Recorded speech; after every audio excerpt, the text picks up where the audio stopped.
আসসালামু আলাইকুম। আমি মোহাম্মদ রেজাল হলাদার আপনাদের সাথে আছি। সুপ্রিয় দর্শক, রাজনৈতিক বিশ্লেষণে আপনাদের স্বাগত। আগে আমরা ছোটবেলায় পড়তাম যে সদা সত্য কথা বলিও, সত্য পথে চলি। আসলে এই পড়াগুলো এখন আর নাই, বুঝছেন?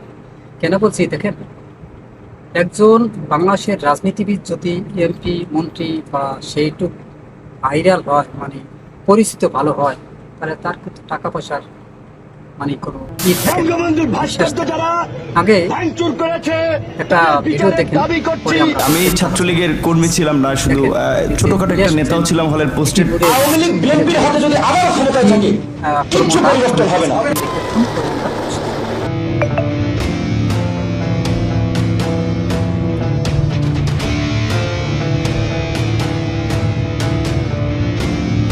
আমিও আওয়ামী লীগের এই অঞ্চলে আপনাদের দায়িত্ব নিয়ে দিলাম।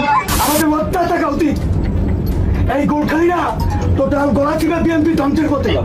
এখন বাংলাদেশে বঙ্গবন্ধুর পথ কেন্দ্রীয় নেতা বিভিন্ন আমিও এমপি ক্যান্ডিডেট ছিলাম এই জায়গায় আওয়ামী লীগ দিয়া। তার মন্ত্রিত্ব কার্যকর হচ্ছে মূলত তার শালা সুমন্দি, খালু, খালু শ্বশুর, বড় ভাই, ছোট ভাই, এভাবেই।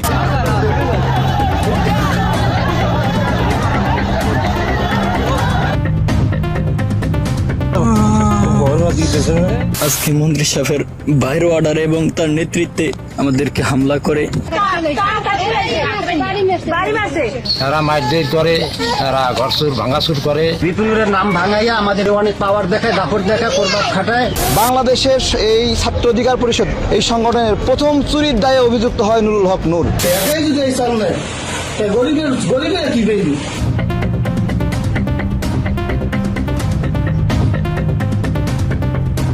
ডলি চট্টগ্রামের মেয়ে, এবং ওই মেয়েটা 15 দিন বিপিনুরের বাসায় ছিল। এটা রাজশাহী আমি।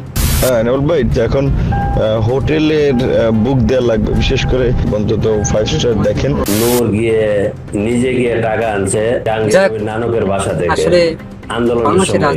বিশ্বাস করা ছিল আমাদের কর্মীদের সবচেয়ে বড় বোকামি। যারা দেখেন, আজকে 5 বছর আগে যারা দেখেন, প্রত্যেকে পুষ্টি সনদে ভুক্ত। আজকে তাদেরকে প্রতিষ্ঠা করতে গিয়ে আমাদের পুষ্টি শেষ হয়েছে, তাদের পুষ্টি বাড়ছে। তারা প্রবাসীদেরকে টাকা কামানোর একটা উৎস হিসেবে ব্যবহার করেছে মাত্র। আগে নুরুল হক নূরকে বাড়ি ভাড়া দেবে, সে নিজের জুতা দিয়ে নিজের কপালে বাড়ি দিতে হবে। যখন আমরা কোনো এমন একটা আন্দোলন কিছু ছিল তা না। দেখেন, রাজনীতি করার পরে এরা ধাউ ধাউ ধাউ ধাউ করে উঠে গেছে, অর্থাৎ টাকার কোনো অভাব না।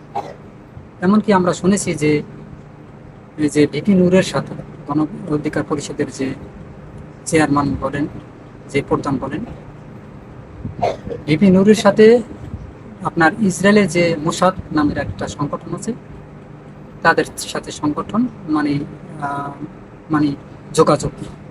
এবং শুনেছি যে তাদের 400 কোটি টাকা দেওয়া হয়েছে। এটা নিয়ে নাকি একটা গ্যাঞ্জামও আর কি সমস্যা হয়েছে। এই যে ভিপি নূরের বিরুদ্ধে যে এটা ডকুমেন্টারিটা ইলিয়াস হোসেন ভাই দেখালো, সাংবাদিক ইলিয়াস হোসেন ভাই, বুঝছেন? আসলে কিছু ঘটে, বিষয় কিছু ঘটে। দেখেন, তার এলাকায় আমরা শুনতে পেলাম যে ওই এক মহিলা কাঁদতে কাঁদতে বলছে যে ভিপি নূরের লোকেরা তাদের জায়গা জমি যে আছে সব দখল করে ফেলেছে, এবং আরেকজনের শুনছি গাছপালা কেটে সব তছনছ করেছে। অর্থাৎ তাদের প্রভাবে এখন মোট কথা আপনার এই যে তার এলাকায় থাকা যাচ্ছে না। কোনো সাধারণ মানুষ, নিরীহ মানুষ তাদের প্রভাবের ঠেলায় থাকতে পারছে না। তারপর দেখেন, এই যে কথা আছে না, চোরের মার বড় গলা, এদের কথাবার্তা শুনেন, কথার টোনগুলো কি।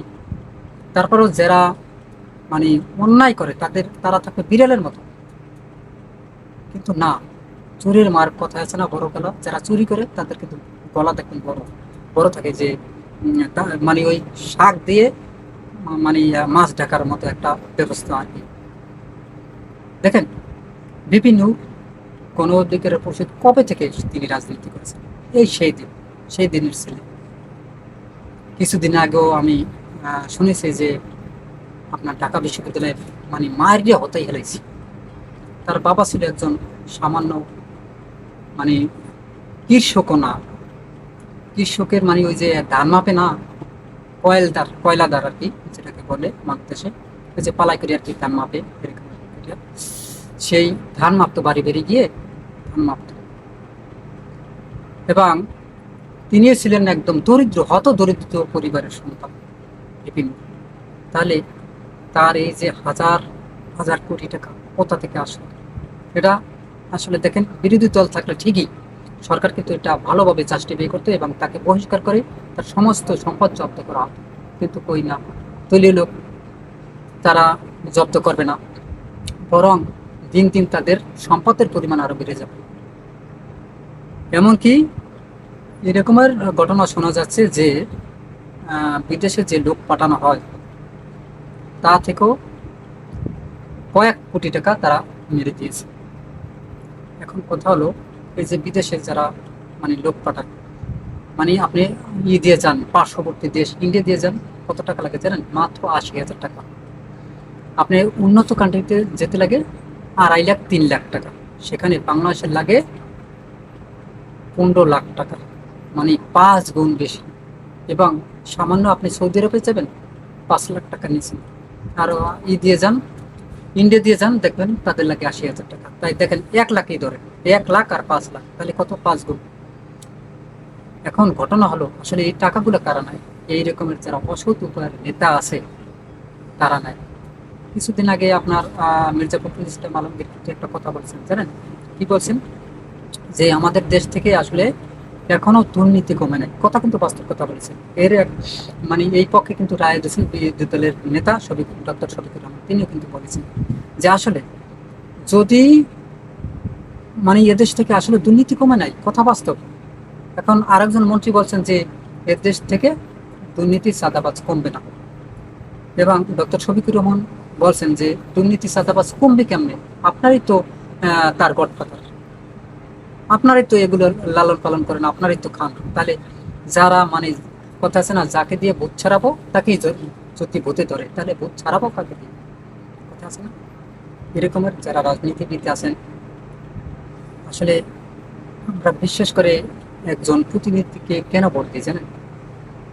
আমাদের দুঃখ দুর্দশা যাতে কমে যায়, আমাদের ভাগ্য চাকা যাতে ঘুরে, অর্থাৎ আমাদের দেশটা যাতে একটু উন্নত হয়, এই জন্যই তো ভোট দিই, অন্য কোনো দ্বিতীয় কোনো কারণ নেই। এখন এই যারা নেতা আছেন বিপিন নুরের মতো অসৎ নেতা, আসলে তাদের ভাবা উচিত যে মানে আপনাদের একজন যারা রাজনীতিবিদ আছেন অতি বিশ্বাসের সহিত আপনাদের ভোট দেওয়া হয়, যাতে আপনারা মানে বাংলার মানুষের ঘরে ঘরে গিয়ে মানে জিজ্ঞেস করেন ভাই কে আর কি সমস্যা, কই তা তো একদিনও তারা কারো বাড়িতে যান না, কারো ঘরে গিয়ে জিজ্ঞেস না যে ভাই আপনার কি সমস্যা, এরকমের একজন নেতাও দেখাতে পারবেন না। তবে জামাতের ভিতর কিছু নেতারা আছে, তারা ঘরে ঘরে গিয়ে বলে আপনাদের কি সমস্যা, বা দেখছি বন্যাটা না হলে ডক্টর শফিকুর রহমান সে বীরদ লোক হয়েও তারপর সিলেট পর্যন্ত যায়, চট্টগ্রামে গেছে, বিভিন্ন জায়গায় ত্রাণ সামগ্রী বিতরণ করতেছে, আর এগুলো নিয়েও টোল করে। এই যে চায়না যারা এগুলো নিয়েও টোল করে, বলে যে এগুলো দেখানোর জন্য করে। ভাই তোরাও দেখানোর জন্য করা, তোরাও ভিডিও বানা, তারপর সহযোগিতা কর যারা দুঃখ দুর্দশায় মানুষ থাকে। তবে ইলিয়াস হোসেন ভাই কিন্তু দারুণ একটা কাম করেছেন। এসব যারা মুখোশধারী আছে, মানে বেঈমান যারা আছেন, যারা মানুষের সাথে দেশের জনগণের সাথে বেঈমানি করে বিশ্বাসঘাতকতা করে, তাদের মুখোশ খুলে দেওয়ার জন্য পিনাকি ভট্টাচার্য এবং ইলিয়াস হোসেনই যথেষ্ট আমি মনে করি। তবে ধন্যবাদ তাদেরকে।